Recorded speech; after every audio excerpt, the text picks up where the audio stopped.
আসসালামু আলাইকুম। আজকে আমরা ডাল্টনের আংশিক চাপ সূত্র নিয়ে আলোচনা করব। আংশিক চাপ এই বিষয়টা কি আমরা প্রথমে একটু দেখব। ধরো একটা পাত্রে তিনটা গ্যাস আছে, এ বি সি। এ এর পরিমাণ এন এ মোল, বি এর পরিমাণ এন বি মোল এবং সি এর পরিমাণ এন সি মোল। এই তিনটা গ্যাস ভি আয়তনের একটা পাত্রে বিদ্যমান, যার তাপমাত্রা টি। এখন এই তিনটা গ্যাস মিলে পাত্রের গায়ে চাপ প্রয়োগ করবে, যে চাপটাকে আমরা প্রকাশ করতেছি পি দ্বারা।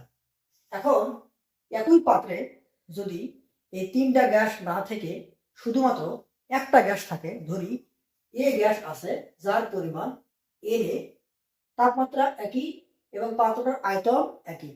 এখন প্রশ্ন করা হলো, এই পাত্রে যে চাপ প্রয়োগ করতেছিল এই পাত্রে কি সেম চাপ প্রয়োগ হবে? উত্তর হলো না, চাপ কম হবে। এই কম চাপটাকেই বলা হচ্ছে আমাদের এই গ্যাসের আংশিক চাপ, যেটাকে প্রকাশ করা হচ্ছে পি এ দ্বারা। অর্থাৎ আমরা বলতে পারি যে গ্যাসের আংশিক চাপের সমষ্টি মোট চাপের সমান। ডাল্টনের এই আংশিক চাপ সূত্রানুসারে আমরা বলবো যে স্থির তাপমাত্রায় বিক্রিয়াবিহীন গ্যাস মিশ্রণে উপাদানগুলোর আংশিক চাপের যোগফল মোট চাপের সমান। অর্থাৎ এখানে প্রত্যেকটা গ্যাসের আংশিক চাপ সবগুলো যদি আমি যোগ করে দিই তাহলে মোট চাপ পি পাওয়া যাবে। অর্থাৎ আমরা বলতে পারি P A plus PB plus PC সমান পি। এটাই হচ্ছে ডাল্টনের আংশিক চাপ সূত্রের বিবৃতি। আমরা এই ডাল্টনের আংশিক চাপ সূত্র এখন একটু প্রমাণ করব। আমরা আদর্শ গ্যাস সমীকরণ থেকে জানি পিভি সমান এন আর টি। এখানে পি হচ্ছে মোট চাপ, ভি হচ্ছে মোট আয়তন এবং এন হলো এখানে এই তিনটা গ্যাসের মোট পরিমাণ, যেটা হলো N A plus N B plus N C এর যোগফলের সমান।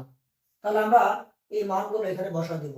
তাহলে পিভি সমান N A plus N B plus N C R T, যেখানে এন এর মান এই তিনটার যোগফল। তাহলে আমরা যেটা পাইলাম এটা সমীকরণ 1। এখন আমরা চিন্তা করি যে এই পাত্রে শুধুমাত্র এ গ্যাস আছে, এই শর্তে আমাদের এই সমীকরণটা দাঁড়াবে পি এ ইন্টু ভি সমান এন এ আর টি। পাত্রের মধ্যে শুধু এ গ্যাস আছে এই শর্তে, এটা হলো সমীকরণ 2। এখন পাত্রের মধ্যে শুধু বি গ্যাস আছে, এই শর্তে কি হবে? P B into V, PB হচ্ছে বি এর আংশিক চাপ সমান এন বি, বি এর মোল আর টি, সমীকরণ 3। পাত্রের মধ্যে শুধু সি গ্যাসটা আছে, এই শর্ত হবে পিসি, পিসি হচ্ছে সি এর আংশিক চাপ ইন্টু ভি সমান এন সি, সি এর মোল সংখ্যা আর টি, সমীকরণ 4। এখন আমরা এই যে সমীকরণ 2, 3, 4 এই তিনটাকে যোগ করে দেব।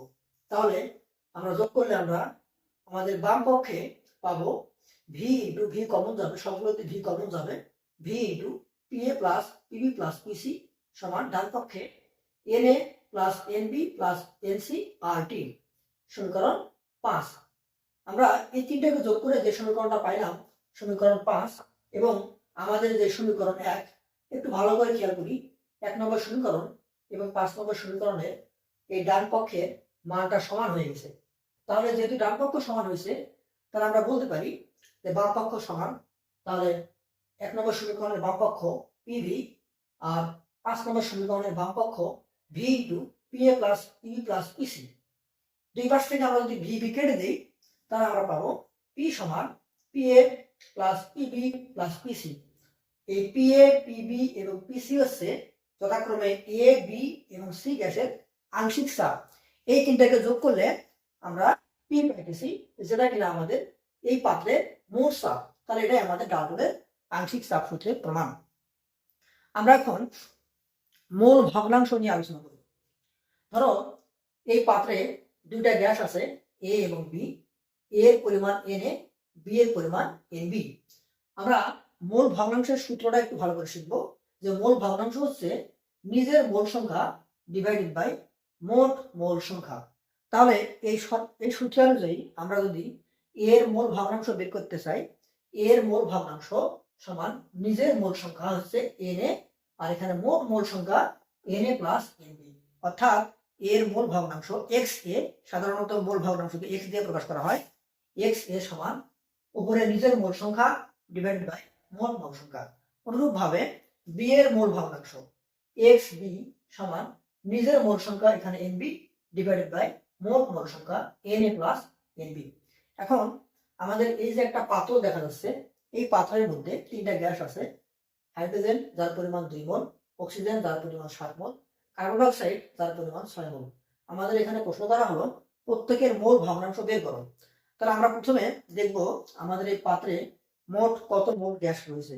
তাহলে 7 6 13 আর 2 যোগ করলে 15, এটা আমাদের মোট মোল সংখ্যা। এখন আমরা এক এক করে হাইড্রোজেনের মোল ভগ্নাংশ বের করব। এক্স হাইড্রোজেন, হাইড্রোজেনের মোল ভগ্নাংশ সমান নিজের মোল সংখ্যা, এখানে হাইড্রোজেন আছে 2 মোল ডিভাইডেড বাই মোট মোল সংখ্যা, এখানে মোট হলো 15। অনুরূপভাবে অক্সিজেনের মোল ভগ্নাংশ নিজের মোল সংখ্যা এখানে 7 ডিভাইডেড বাই মোট মোল সংখ্যা এখানে 15। কার্বন ডাই অক্সাইডের মোল ভগ্নাংশ এক্স কার্বন ডাই অক্সাইড সমান নিজের মোল সংখ্যা এখানে নিজের মোল সংখ্যা 6 এবং মোট মোল সংখ্যা এখানে 15। তাহলে আমরা প্রত্যেকের মোল ভগ্নাংশ বের করে ফেললাম। এখন আমরা ডাল্টনের আংশিক চাপ সূত্রে আমরা কয়েকটা সমীকরণ পাইছিলাম, যে সমীকরণগুলো আমি আবার একটু লিখছি, যে পিভি সমান N A plus N D plus N C সমান আর টি, এক নম্বর সমীকরণ।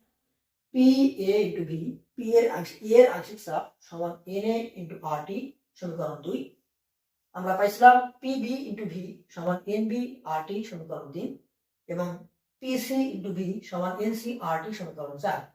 এখন আমরা এই 4টে সমীকরণের 2 নম্বর এবং 1 নম্বর সমীকরণকে ভাগ করে দেব। তাহলে 2 কে 1 দিয়ে ভাগ করলে আমরা পাই যে আমাদের 2 নম্বর সমীকরণে বাম পক্ষে পি এ ইন্টু ভি আর 1 নম্বর সমীকরণের বাম পক্ষে পি ভি, ডান পক্ষগুলো ভাগ করে দিই এন এ ইন্টু আর টি, আর এখানে রয়েছে N A plus N B plus N C into R T. এখন এখানে আর টি কাটা হবে আর এখানে ভি ভি কাটা হবে। তাহলে এখানে থাকবে P A divided by P সমান N A divided by N A plus N B plus N C.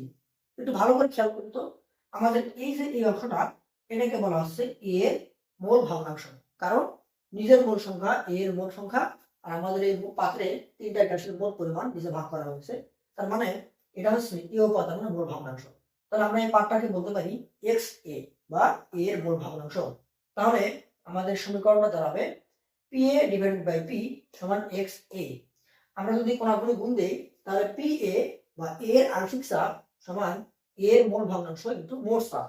তাহলে আংশিক চাপে আমরা আরেকটা সূত্র বের করলাম, সেটা হচ্ছে যে আংশিক চাপ সমান মোল ভগ্নাংশ ইনটু মোট চাপ।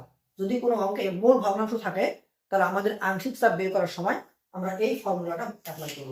তাহলে আংশিক চাপ সমান মোল ভগ্নাংশ গুণন মোট চাপ। আমরা এখন আংশিক চাপ সম্পর্কিত একটা অঙ্ক নিয়ে আলোচনা করব। ধরো একটা পাত্রের আয়তন 20 লিটার এবং এই পাত্রের মোট চাপ 200 অ্যাটমসফিয়ার, যেটা টি কেলভিন তাপমাত্রায় আছে। এই পাত্রে তিনটা গ্যাস রয়েছে, হাইড্রোজেন, অক্সিজেন এবং কার্বন ডাই অক্সাইড। হাইড্রোজেনের পরিমাণ 5 মোল, অক্সিজেনের পরিমাণ 10 মোল, কার্বন ডাই অক্সাইডের পরিমাণ 25 মোল।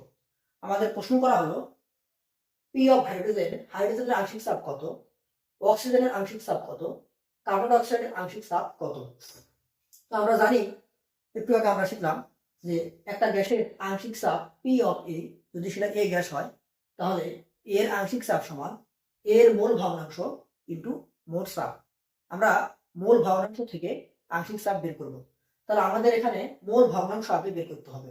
আমরা এই পাত্রে তিনটা গ্যাসের প্রত্যেকে মোল ভগ্নাংশ আগে বের করব। তাহলে মোল ভগ্নাংশ হচ্ছে নিজের মোল সংখ্যা ডিভাইডেড বাই মোট মোল সংখ্যা। তাহলে এখানে এক্স অফ হাইড্রোজেন বা হাইড্রোজেনের মোল ভগ্নাংশ, নিজের মোল সংখ্যা এখানে 5 আর এখানে মোট মোল সংখ্যা সবগুলিকে যোগ করলে হবে 40। অক্সিজেনের মোল ভগ্নাংশ, নিজের মোল সংখ্যা 10 ডিভাইডেড বাই মোট মোল সংখ্যা এখানে 40।